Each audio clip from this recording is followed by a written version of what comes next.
Lamborghini was originally a tractor producer before making luxury cars. Find out the history. Ferruccio Lamborghini was a prisoner of war. When he returned to Italy, he opened a small garage and converted military equipment into farming tractors. His timely venture turned him into a millionaire and, later, the inventor of the most talked about luxury sports car, Lamborghini. It all started with being told he was just a farmer from Enzo Ferrari.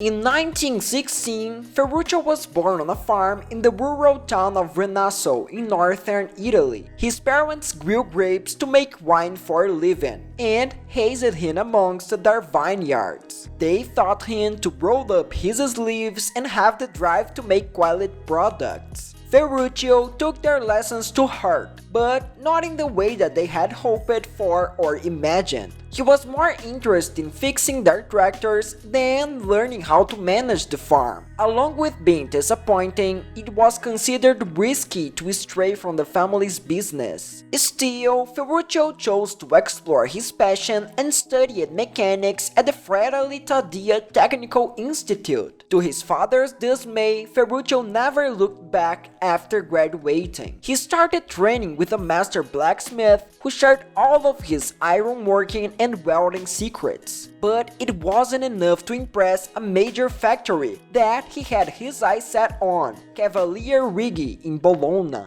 At the time, the factory worked on maintaining the Italy Arms vehicles. Headstrong and stubborn, Ferruccio persisted and managed to convince the owner to hire him. When he turned 18, he left and returned to his hometown, Renasso. There, he opened a workshop with his longtime friend, Marino Filippini. It wasn't until years later that he would discover it was the first step towards turning his passion into an empire. But first, he would have to escape the clutches of his captors. When the Second World War hit, Ferruccio was torn away from his carefree life. He was drafted by the Royal Italian Air Force and was assigned to work as a mechanic at the garrison in Rhodes Island, Greece. 3 years later, Italy surrendered. Afterwards, the German forces took over the garrison and evicted the Italians. Ferruccio decided to stay and asked for permission to open his own workshop. 2 years later, the Allied forces arrived. They took everyone in the garrison as prisoners, including Ferruccio. When they discovered his technical aptitude, they got him to work on fixing their vehicles.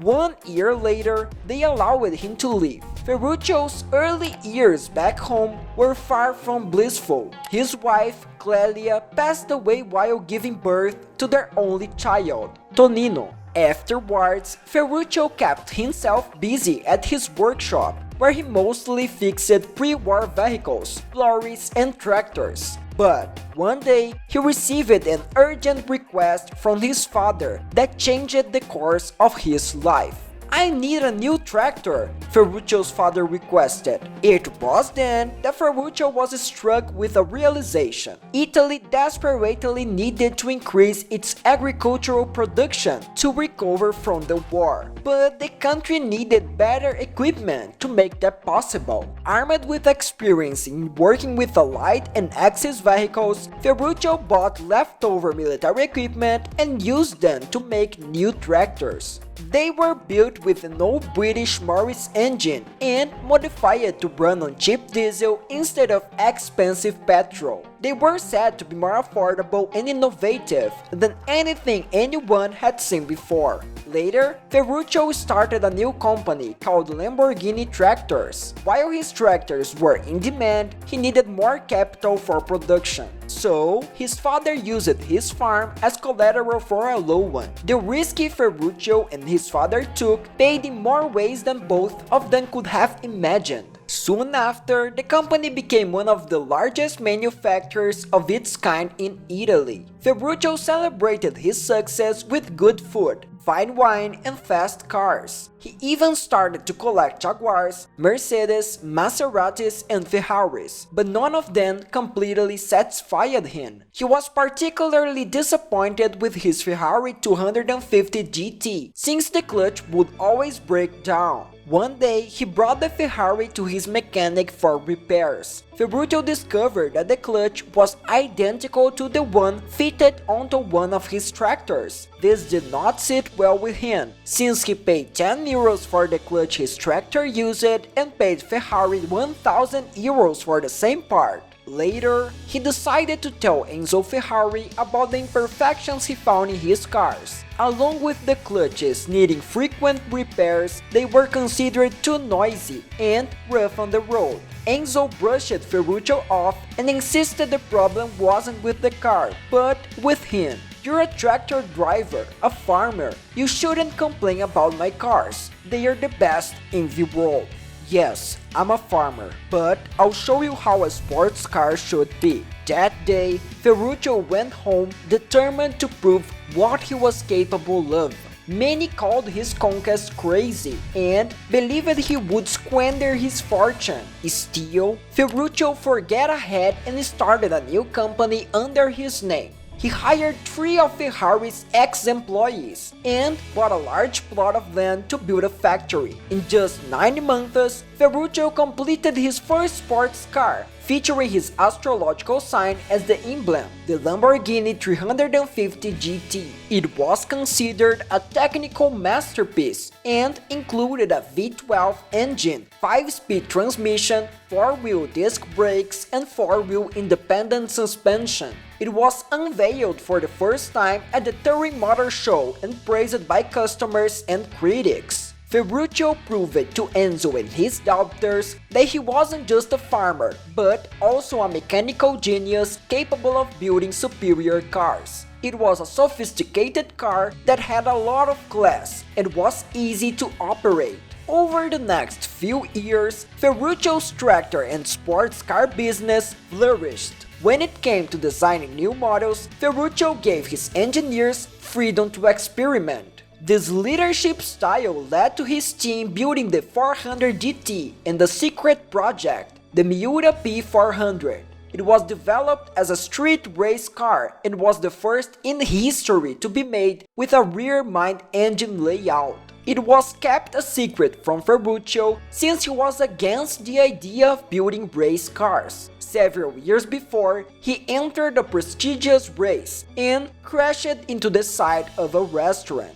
When Ferruccio found out, he decided not to scrap the idea. It turned out to be one of the best decisions he ever made. The Miura became known as the world's first supercar, and its rear mid-engine layout became the standard for all high-performance cars. From then on, Lamborghini Trattoria continued its successful streak and debuted more celebrated models: the Spada, the Slero, the Harama, the Huraco, and the Countach. They were said to be superior to other sports cars, since they didn't use anyone else's parts. And the Countach was said to be the most written about car in history. Unfortunately, Ferruccio's success came to a halt after facing a series of events beyond his control. A deal to supply Bolivia with 5,000 tractors was cancelled after the country faced a coup.